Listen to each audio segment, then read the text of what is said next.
Okay, if you have a purely horizontal vector,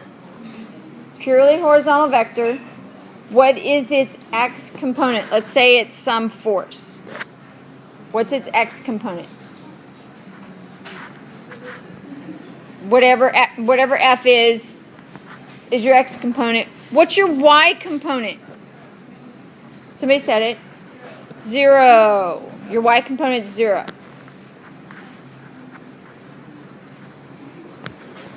Okay. If you have a purely vertical vector, what's its x component? 0. And its y component is... All right.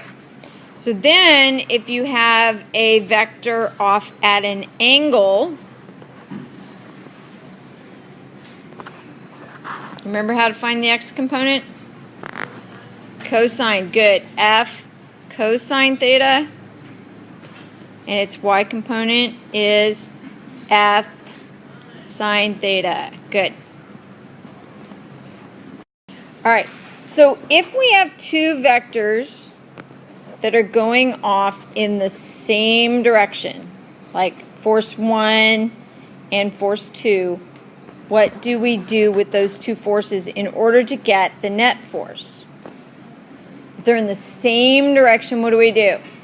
Add them. So we're going to take F1 and we're going to add to it F2.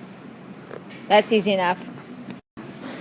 Let's say we have two forces that are in opposite directions. Well, they could cancel each other out. What would be true if they canceled each other out? Yeah, the net force is equal to 0. F1 would equal F2, which happens tomorrow. But right now it doesn't so much. Let's make F2 a little bit longer than F1. So how are we going to find the net force now? Because they're not equal. They don't totally cancel each other out. We subtract. Which one goes first? Okay, we're going to take our bigger and subtract our smaller. So it's the bigger one minus the smaller one. And then the direction of this force is in the direction of which force? The bigger one. So the bigger force gives us the direction. Right now, if we have, let's say we have three vectors like this. So here's F1, here's F2, and here's F3.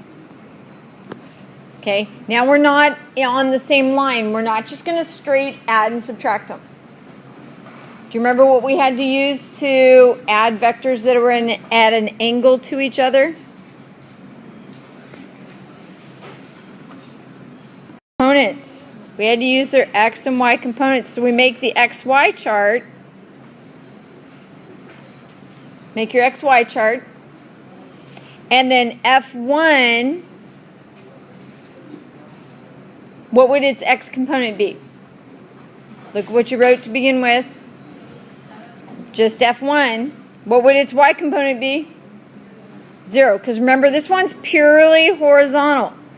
That one's purely horizontal. F2 now. F2 is a little trickier. What are we going to do for F2? We know its force. We know its angle.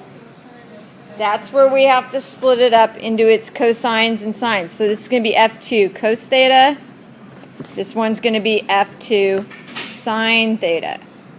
Okay, that's what we went over before. And then F3, what are we going to do? What's its x component? 0. And its y component is F3. So then we're going to take these guys, we're going to add them together, and we're going to get the x and y components for the net force. So what we're going to have here is we're going to have the x component, and we're going to have the y component. Actually, our y here would go down, so let's erase that and make it go down. Why would our y here go down? Which directions are our y's in our diagram? Down. So our y is going to go down. And so our net force is down and to the right. So this is our net force. How are we going to find that? Here's a hint. What do we use? Pythagorean theorem.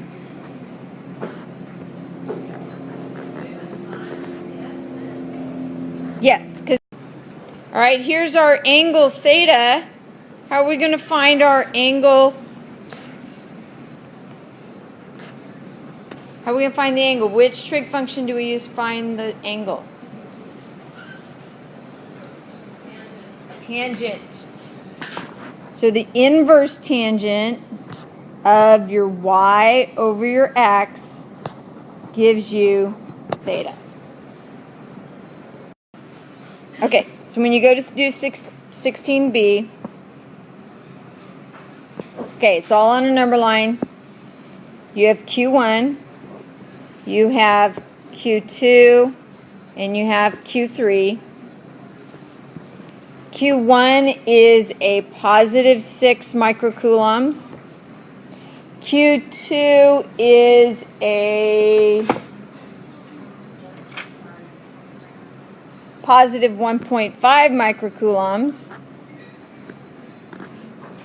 And Q3 is a negative 2 microcoulombs. And this one's at 0 centimeters, this one's at 3 centimeters, and this one's at 5 centimeters. What do you need to make sure you do?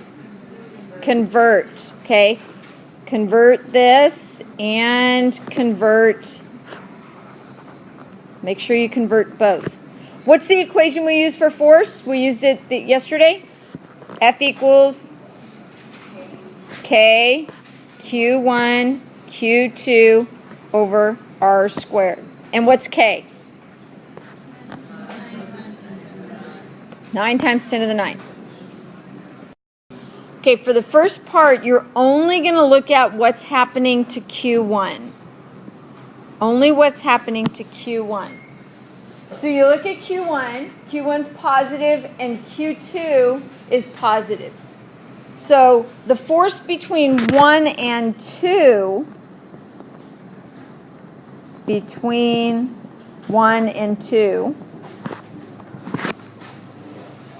okay, the force between 1 and 2, they're both positive, so what do? Attract or repel?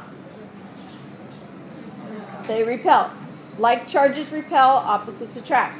So which way is 2 going to make 1 go? Is it going to make it go to the left or to the right? Okay, so the force between 1 and 2 is going to be off to the left.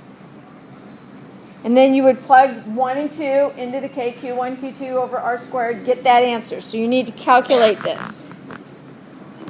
You need to calculate that. That's why this is tedious, not hard. Okay, don't do it yet, because I'm just outlining right now. Okay, the force between 1 and 3. Okay, 1 is positive, 3 is negative. So they're going to attract or repel? They're going to attract. So 3 is going to pull 1 to the right. So the force between 1 and 3 is to the right. And you need to calculate this. How do you know which one's the All right, so we have two forces in opposite directions. What do we do when our forces are in opposite directions? We're going to take these two forces and we're going to subtract. Now, you noticed yesterday when we were doing 16A that all my answers on haiku were positive, and then I had to the right, to the left as the direction. Same thing. When you go to do the K, Q1, Q2 over R squared, don't put the signs in the equation. Don't put the signs in the equation, because positive and negative physics just tells us direction. We've already accounted for the direction. We've already accounted for the direction here and here. We've already said this one's going this way, this one's going this way, so we don't have to go and put the positives and negatives in there. So just leave all your forces positive, because you already know what direction they're in. You've drawn them out right here. You've drawn out, there's the force between 1 and 2, there's the force between 1 and 3, so you have two positive numbers, and then you're going to subtract them. And then your net force is going to be in which direction? is going to be in the direction of the bigger one.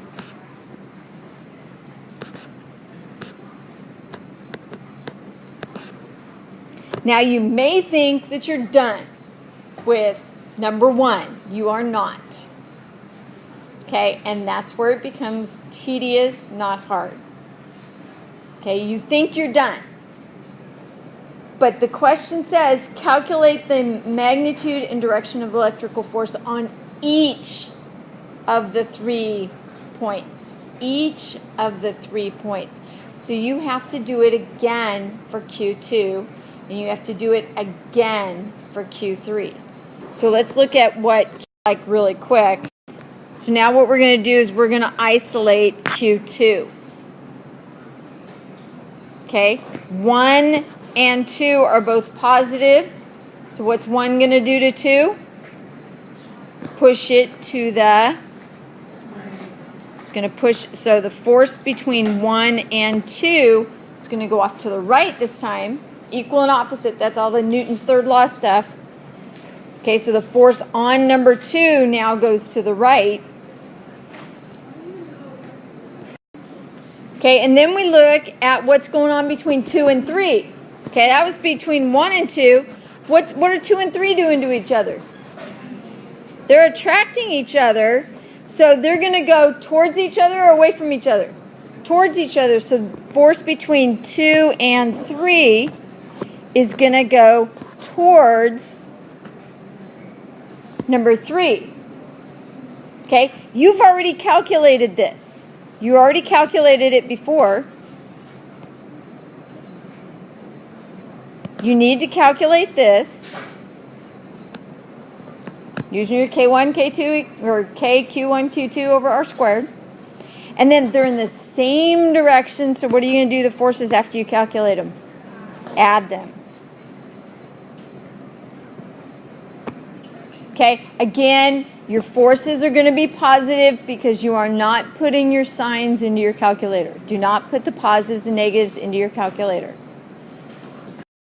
Why we add them? Because they're in the same direction. That's where we started. Okay, so if they're in opposite directions, you subtract. If they're in the same direction, you add them.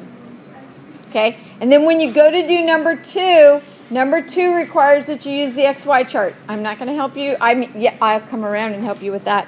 But I'm not going to set that up globally for everybody. As you kind of get to that and you need help, come ask me for help, okay?